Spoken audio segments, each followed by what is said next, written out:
Welcome to School and Around, a podcast hosted by Branching Minds, featuring prominent leaders, subject matter experts, and thought innovators with their perspectives on the current challenges facing K-12 education. I am your host, Larissa Napolitan, a former teacher, instructional coach, and a member of the Branching Minds team, here to lead conversations and to shine a light on phenomenal educators and those that are on a mission to transform our schools and the lives of students. I am so excited to share about our 2024 virtual MTSS Summit happening this December. It's a 2-day event filled with MTSS inspiration and practical strategies you can start using immediately. Join hundreds of educators from across the country and the world to explore MTSS fidelity in action. And we are excited to offer a giveaway for our podcast listeners. Share your biggest aha moment from today's episode in our latest LinkedIn post and win a free pass to our summit for yourself or a colleague. Now for today's episode.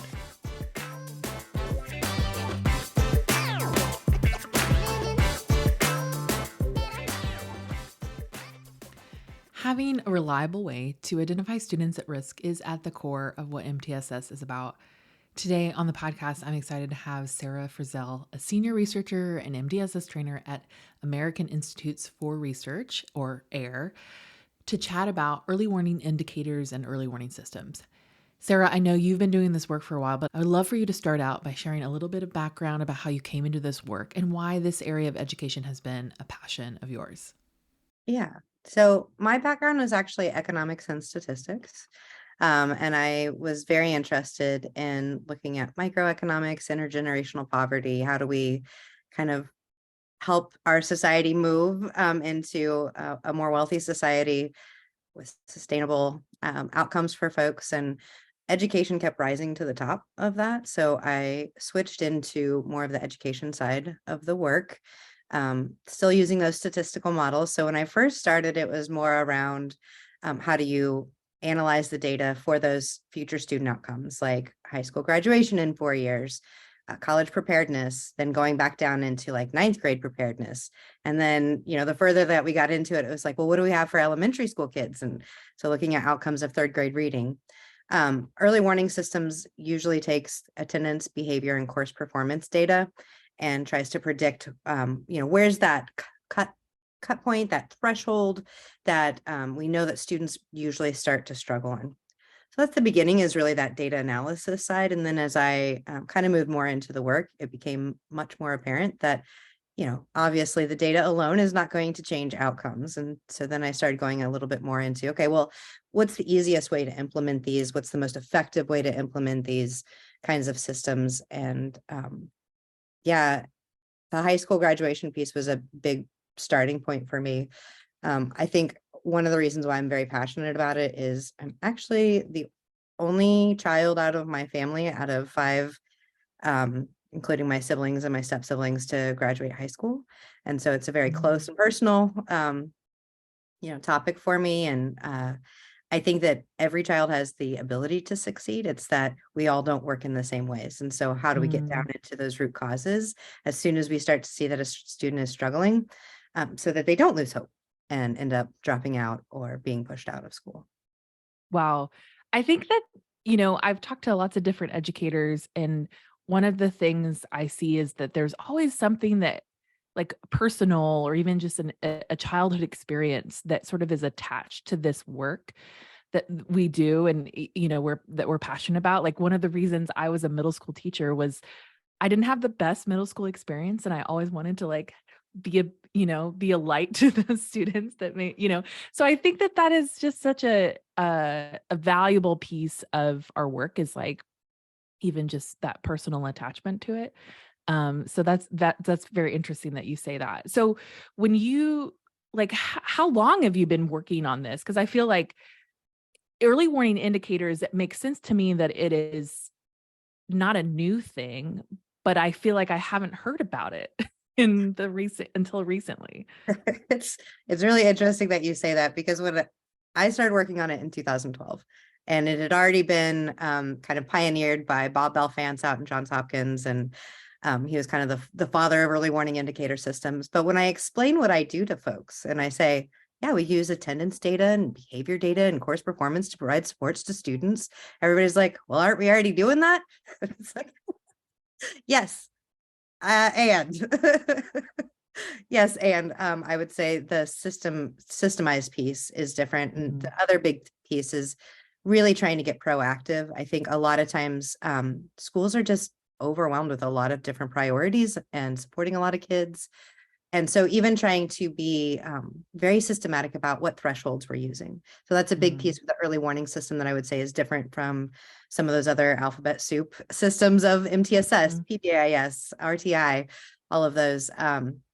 Is that early warning indicator systems really think about what's that cut point that we're going to intervene at early on. So for example, student misses 5 days in a row, for example, something's going on, right? Like nobody misses 5 days of anything unless something's going on. And so those are the points, even if you understand that they were sick, these are still the points where we need to be reaching out to the families, reaching out to the students, and making sure that they have what they need to continue to be successful.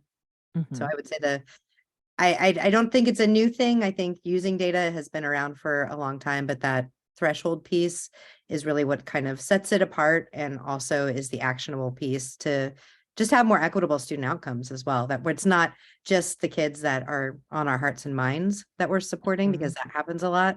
It's also those kids who are really quiet. They show up all the time, but maybe they're not getting good grades, so really trying to figure out why students are struggling. Yeah.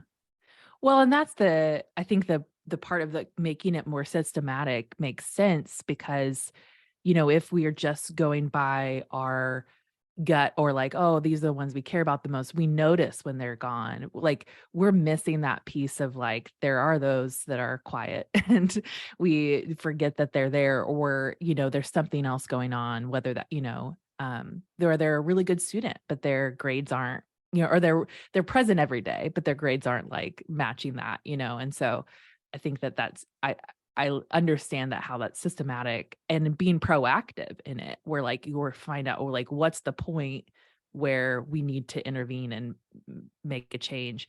So for you, like, maybe for our listeners, maybe you want to talk a little bit about like some of those statistics around the early warning indicate, like the thresholds that you're seeing as important factors.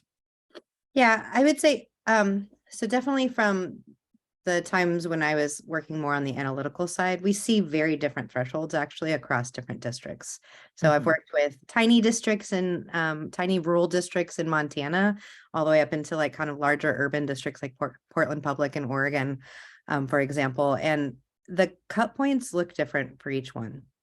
Now, I would, so some of them actually, some of the indicators fell out completely. For example, behavior isn't one that we consistently saw be correlated with high school outcomes or high school graduation outcomes over time. But in general, what we see, if we're, based on some of that national research, is around, and okay, so I'm gonna give you what Attendance Works says on the attendance cut points, and then do a disclaimer with it. So Attendance Works talks about chronic absenteeism is anything less than 90%, attending less than 90% of the time. So really where you should start to intervene is if a student misses more than 2 days a month. That's like general what those are.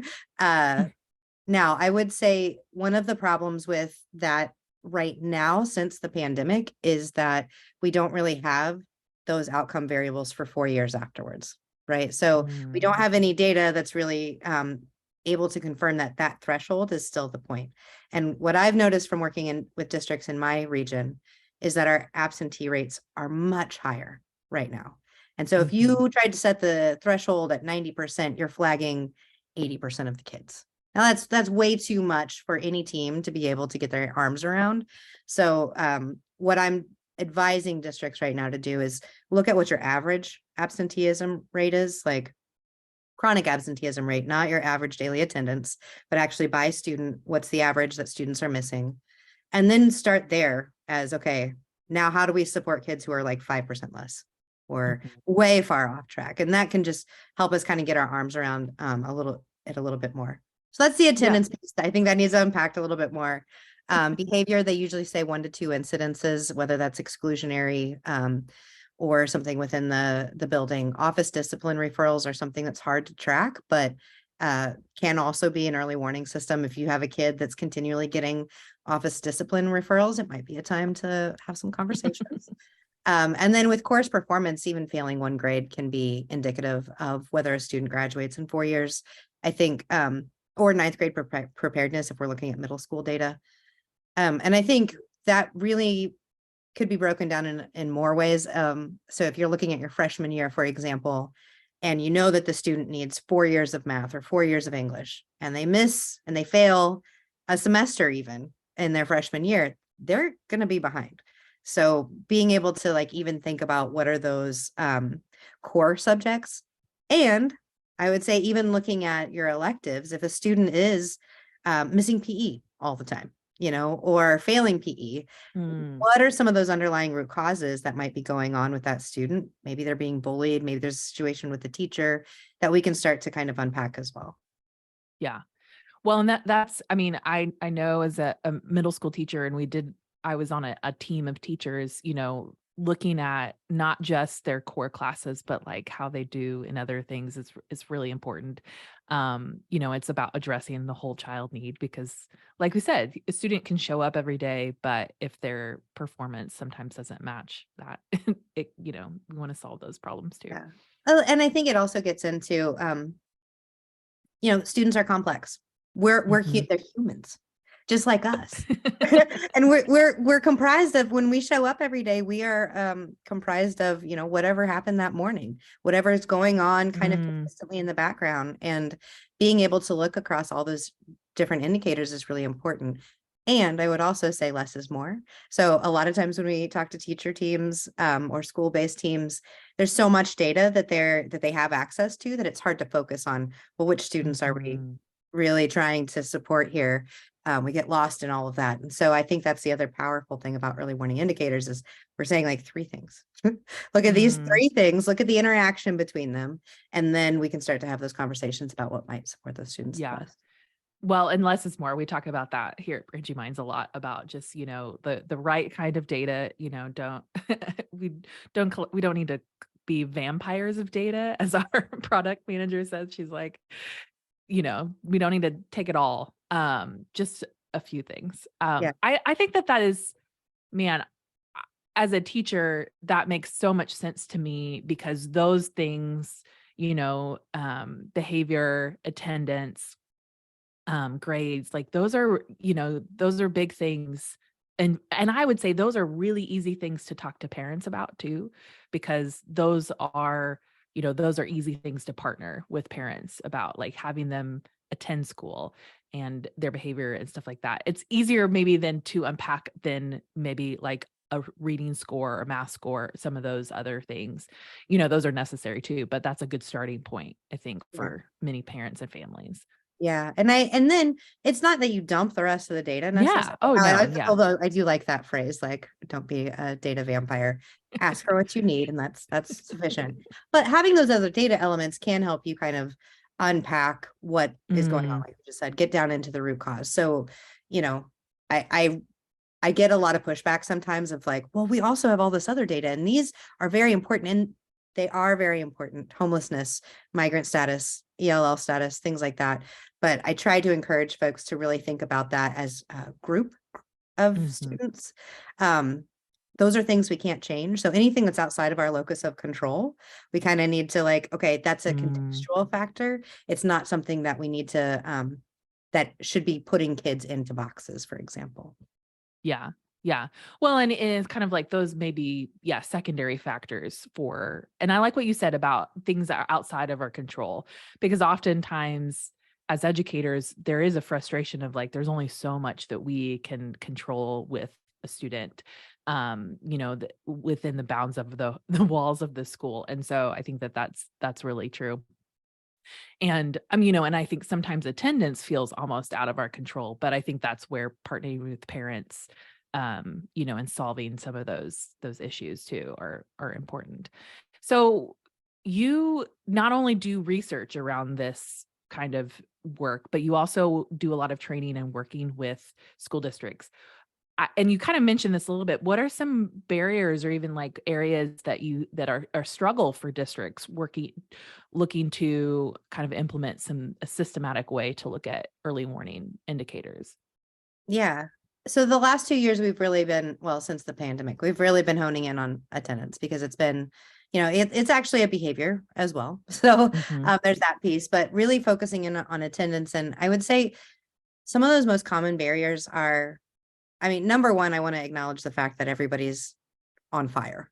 Like school is very difficult. There's a lot of different challenges that are going on. And so you have folks that are putting out fires basically all day long. Mhm. And so it's hard to find the time, first of all, just to block off an hour for a team to meet once a week.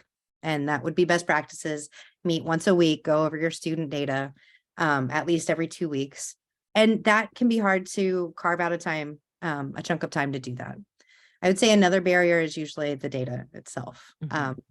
Again, everybody has student information systems. And this is where, again, one of those, like when I'm talking to non-education friends and family, it's like, well, everybody has access to that data already. Everybody's already collecting it. Yes. And the reporting side that makes it easy to quickly identify these kids is very difficult. For most schools. When I first started out in this work back in like 2012, I was working with a district, a few districts at that point where, the idea when I'm presenting on it and kind of first introducing it, folks are like, yeah, that would be easy. We've got that data, even our district teams, right? We've got that data.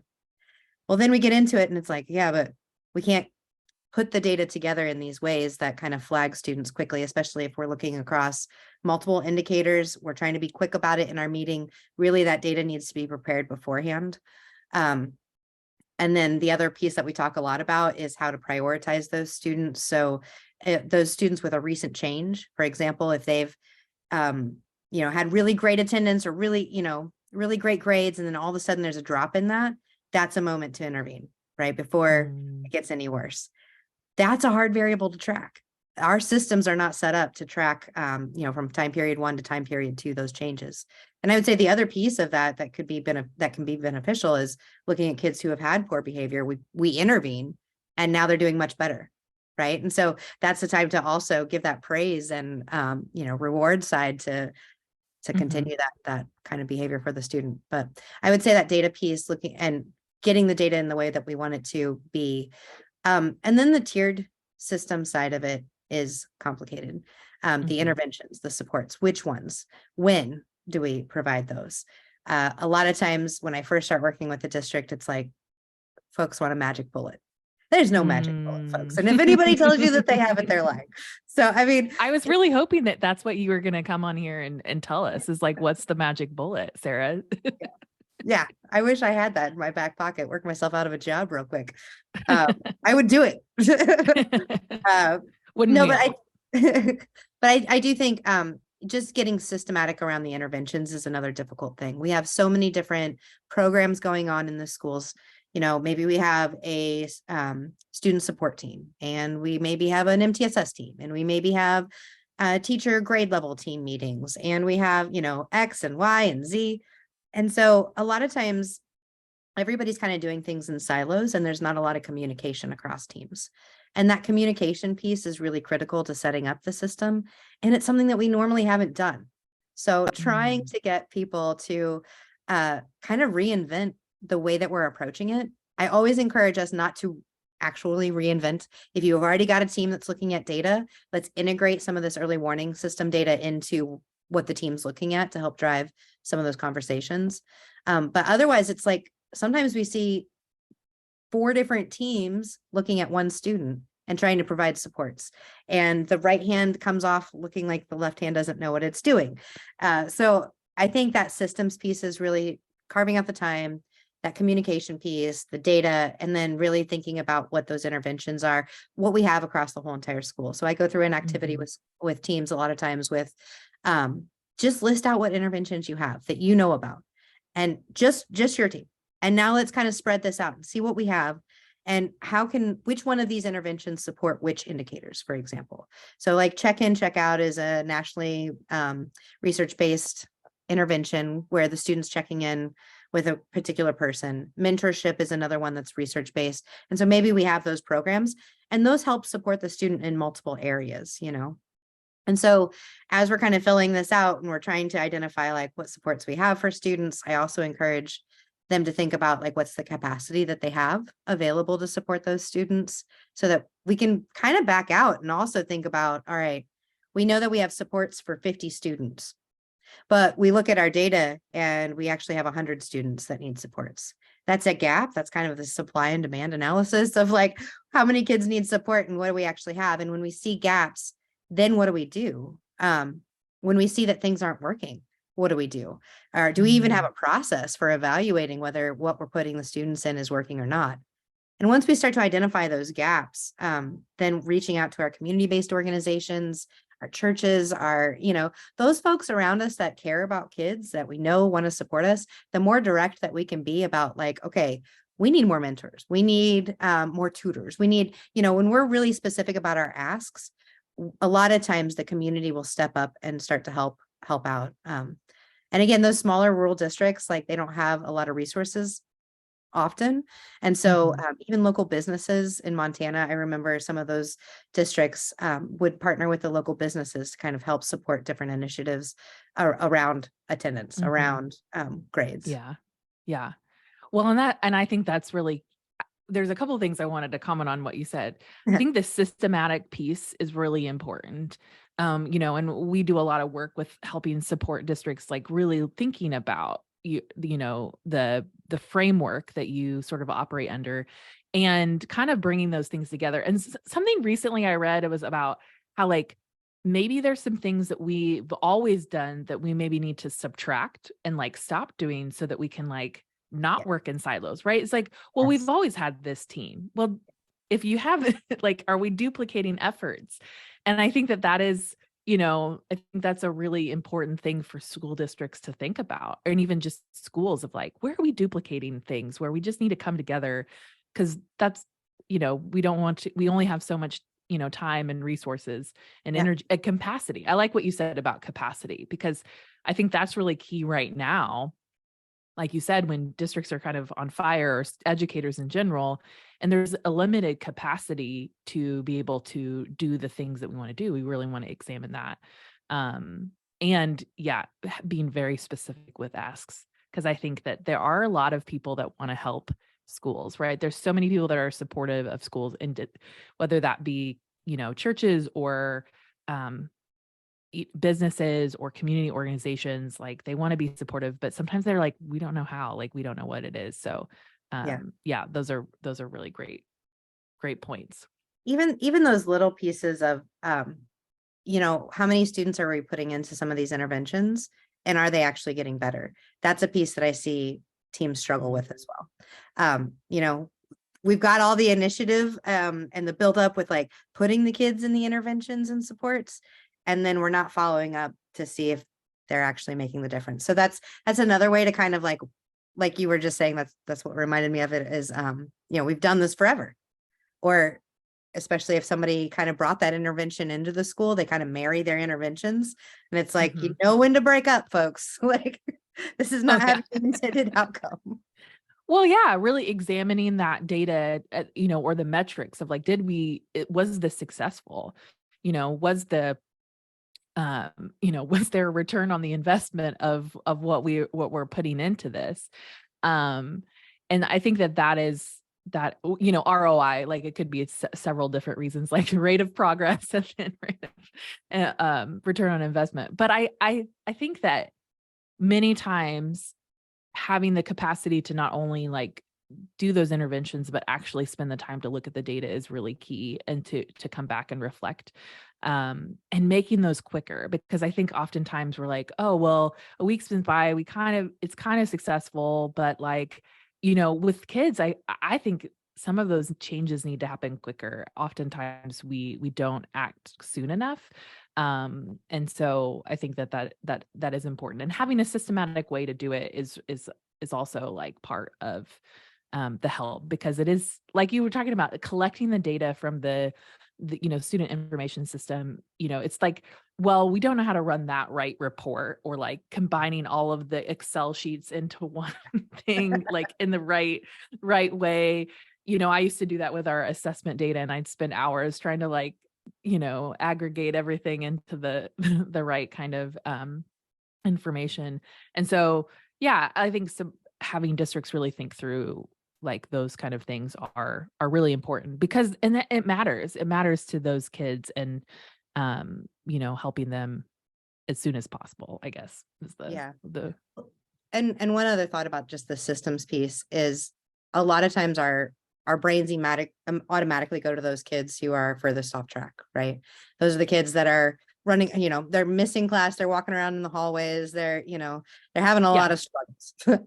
And so I think a lot of this is also thinking about some of those whole school supports and small group supports as well.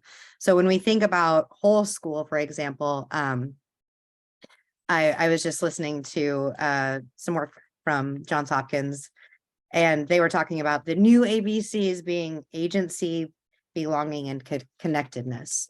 And those are pieces that are hard to measure on, let's say, like an individual level. But if you have any kind of school climate survey, any kind of socio-emotional learning survey, we're surveying kids a lot. Any of that kind of information of like, okay, a lot of our kids aren't feeling like they're connected to school, or like they belong here, or like they have any agency over what's going on. The more that we can kind of understand and unpack those pieces, that's what we can actually implement as interventions school-wide. And then thinking about different groups of students also, like if we know that our Black and Brown students, for example, aren't feeling welcomed in the classroom, and that's what we're seeing coming out of the data, that's an excellent time to start thinking about how do we increase sense of belonging and have some of these conversations with the kids and families and communities to actually create an environment that feels supportive. Because I don't know about you, but if I was in a situation in work of not feeling welcomed, if I was being bullied, if I had a boss that was completely overbearing, I would start to look for a new job.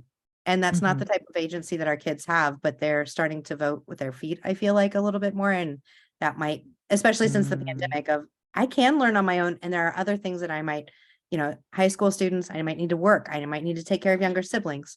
So we start to vote with our feet. And I think we're starting to see that a little bit more because we've done education, same content forever. And it's not necessarily keeping up with the current times. Yeah. Well, and I think student agency is really, for me, it was always a big deal in my classroom. Like I wanted to know what they thought. I wanted to make sure what I was doing was like that they had some choice in the matter, because I know that, kids don't have a choice of whether they're supposed to be in school, they're supposed to be in school. And so I think that they're, enabling ways to have student choice and have student voice be highlighted in what we're doing is really important. I think connectedness is huge, is a huge piece for students too. Like, yeah, if you don't feel connected to people, you don't have ownership or even just like attachment, and that's huge for all of us. Well, so in all this work that you're doing, what are you like most proud of and excited about right now? Well, I think what I'm most excited about right now is really incorporating the voice of folks. So forever and ever and ever, I've been very focused on the quantitative side of the data, just the numbers. And the numbers a lot of times the numbers just confirm what we already know, really, honestly. And so, but those numbers kind of mask the underlying why things are going on. And a lot of times what I see working with teams is that there's a bunch of adults sitting around the table and we're theorizing what we think works without ever actually going to the students. We take, those stories of the few kids, and we try to make something an intervention for the few rather than interventions for many.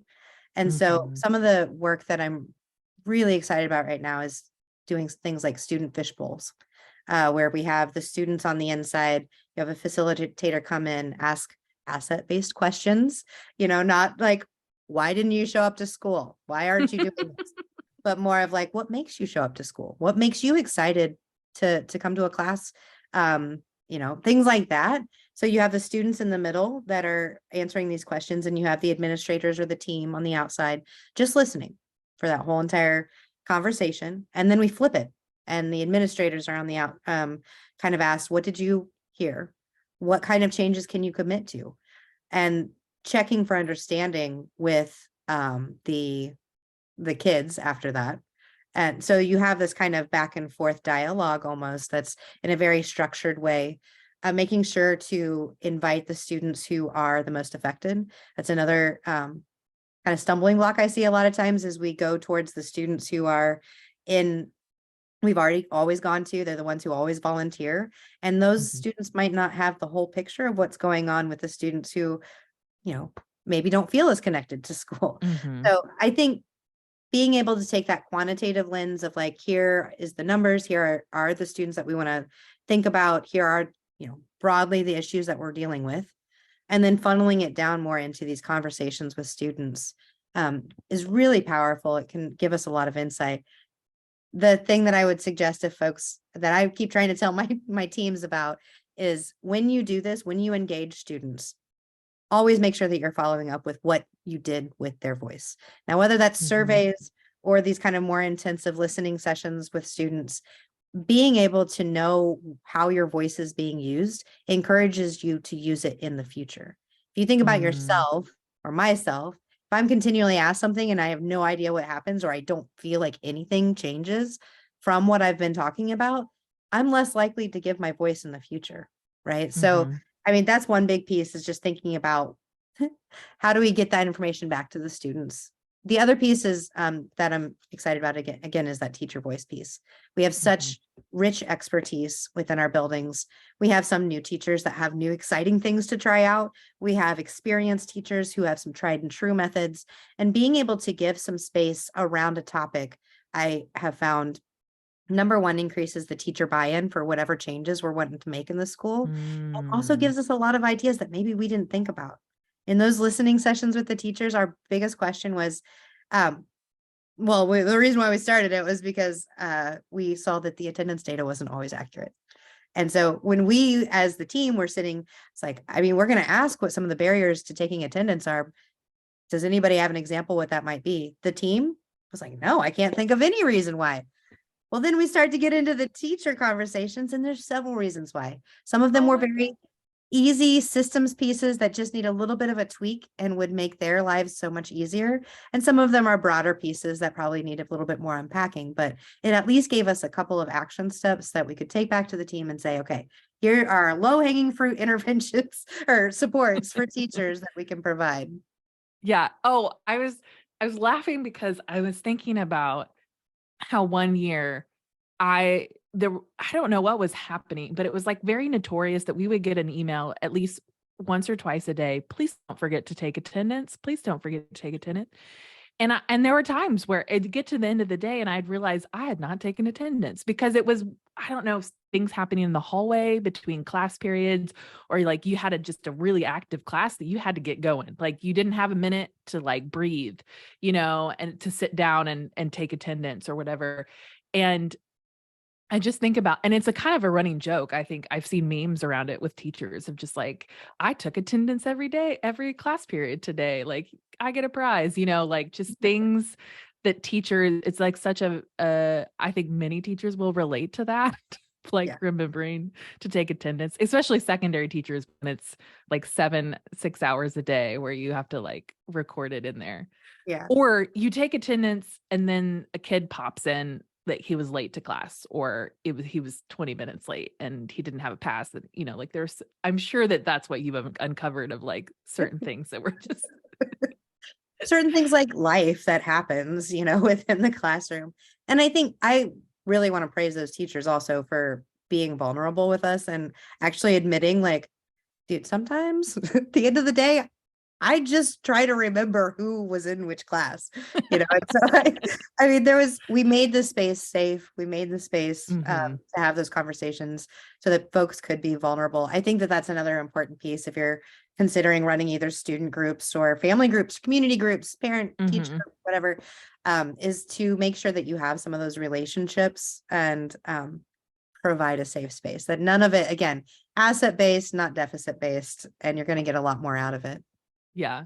Oh man, now my mind is rolling about all the reasons that we're making attendance, like when they all wore masks, to school, like some of them, if they wore a hoodie or like they had anything, different with their hair, like Eyes. I was just like, yeah, I just see your eyes, and you have kids that maybe look a little similar, and then or you just changed the seating chart.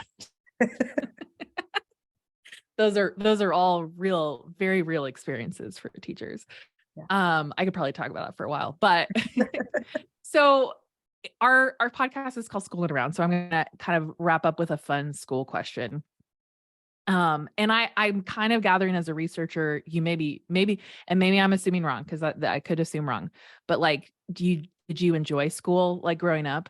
Because so I'm assuming that, but the question I want to ask is do you have a really fun memory around your school experience when you were young? So